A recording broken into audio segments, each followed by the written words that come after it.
अपन होता है उसमें 5 वस्त्र दिए जाते हैं। कई कई माताएं बड़ी चतुर होती है, तीर्थ करने जाती है तो साथ में कपड़े ले जाती है दान करने के, तो कुर्ता तो दे देती है एक पंडित जी को, धोती दे देती है दूसरे को। समझना जरा, ये भी बहुत ध्यान देने वाली बात है, ये कोई साधारण नहीं है। बहुत बहुत चतुर चतुर माताएं होती हैं।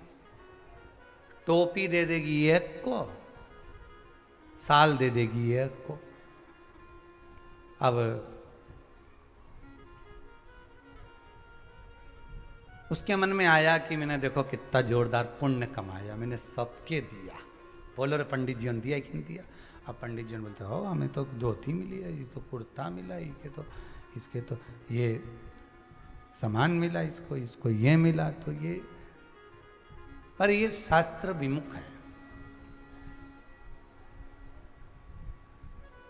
वस्त्र देना है तो पूर्ण दो। कैसा वस्त्र दो? पूर्ण। सुहागन स्त्री को, सौभाग्यवती नारी को अगर वस्त्र देना है तो पूर्ण वस्त्र देना चाहिए। कभी साड़ी दे दी और चोली का कपड़ा नहीं दिया तो वो श्रेष्ठ नहीं है। अब कई कई माताएं तो कहती हैं गुरुजी साड़ी में ही आजकल वो कपड़ा लगा लगाया आता है।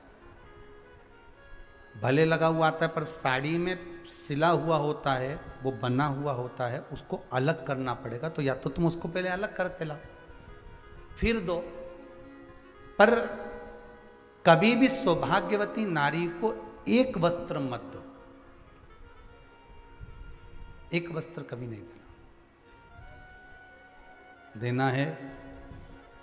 पहले भी हमने एक बार कथा में कहा था, आज फिर कहते हैं, जो ये आप लोग एक नया पैटर्न लेकर आए हो ना, एक नया तरीका लेकर आए हो कि जैसे करवा चौथ का उद्यापन करा, तीज का उद्यापन करा, छठ का उद्यापन करा, या कोई भी उद्यापन माताएं करती है ना सोमवार वगैरह का, तो टीकी का पत्ता रख देती है, बिंदी रख देती है, सामान रख देती है, और उसमें एक ब्लाउज का पीस रख देती है। दोष है।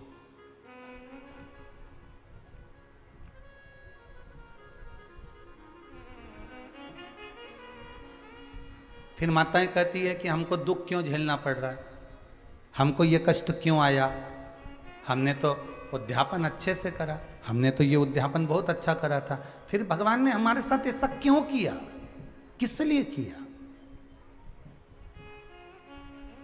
उसका दोषी परमात्मा नहीं, उसके दोषी आप हो। आपको अगर वस्त्र देना था तो वस्त्र पूर्ण 2 देना था।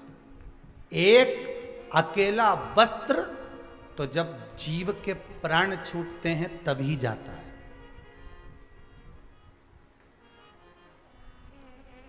अगर आपको ब्लाउज पीस देना है तो पहले उसको, उसके साथ में एक जो हाथ में बांधने वाली मोली होती है, लच्छा होता है, पहले एक हाथ की मोली उसके अंदर रखो ब्लाउज पीस के साथ में, तो वो 2 वस्त्र हो गए। तो एक नहीं कहलाएगा, फिर वो 2 हो गए। पर माताएं पॉलीथीन में जब पैक करती है ना, पॉलीथीन में जमा लेती है, उसमें टीकी का पत्ता रख लेगी, वो लगाने की रख लेगी, कुंकू रख लेगी, सब कुछ रख लेगी, पर वस्त्र एक रखेगी। उसमें मोली नहीं रखती है, वो कलेवा नहीं रखती, उसमें नाड़ा नहीं रखती, उसमें वो शुभ सूचक नहीं माना गया।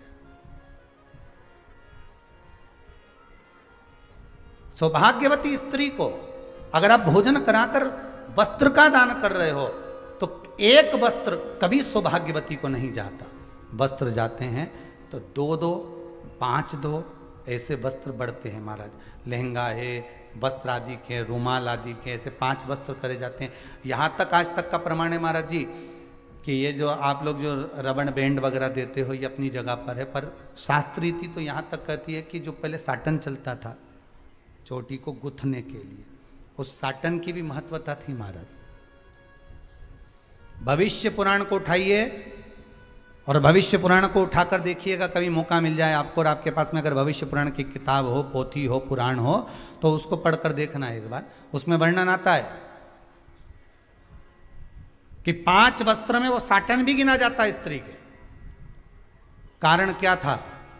तो कहते हैं जो साटन का दान देते थे, रिबिन उसको कहते, साटन का रिबिन बोलते हैं उसको, तो उसका जब दान देते थे तो जो परिवार टूट रहा होता था, जिसके परिवार में सास बहू देवरानी जेठानी की लड़ाई होती थी, परिवार टूट रहा है, विभाजन की ओर चले जाता है, तो साटन का दान करने से परिवार जुड़ जाता था, इसलिए साटन दिया जाता था। अब आज के समय में तो कौन दे, फैशन है महाराज, थोड़ा वीआईपी चीज तो भगवान भी क्या वीआईपी में जा, भगवान भी कर दे वीआईपी, चलो जा।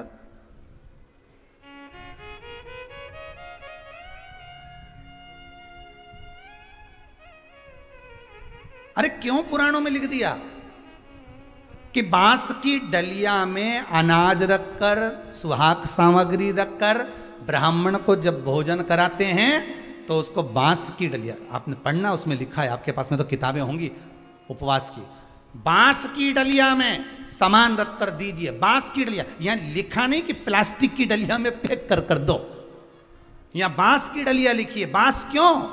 क्योंकि बांस शुभ कार्य का सूचक होता है। जब विवाह होता है तो बांस का मंडप लगता है, शुभ कार्य का सूचक होता है। बांस वंश की वृद्धि करता है।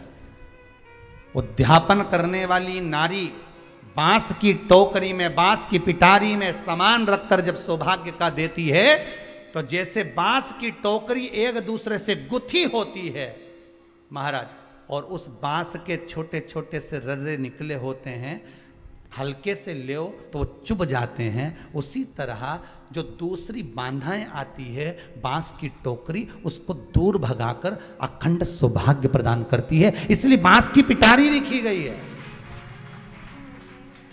उद्यापन में प्लास्टिक की पिटारी नहीं लिखी है, प्लास्टिक की कोई डलिया नहीं लिखी है। अब ये तो फैशन की बात है, बांस की लाएंगे, कौन घर में यूज करे नहीं करे, तो फिर तो तुम्हारा मन है, आगे मर्जी आपकी।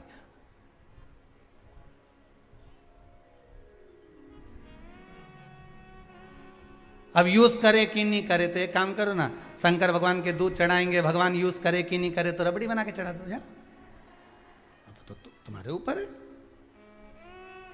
पर जो नियम है शास्त्र के, वो नियम हमारे यहाँ उद्यापनों में मिलते हैं, वो नियम हमारे यहाँ शास्त्रों में मिलते हैं, उस नियम से चलिए, उस नियम को धारण करते हुए चलिए।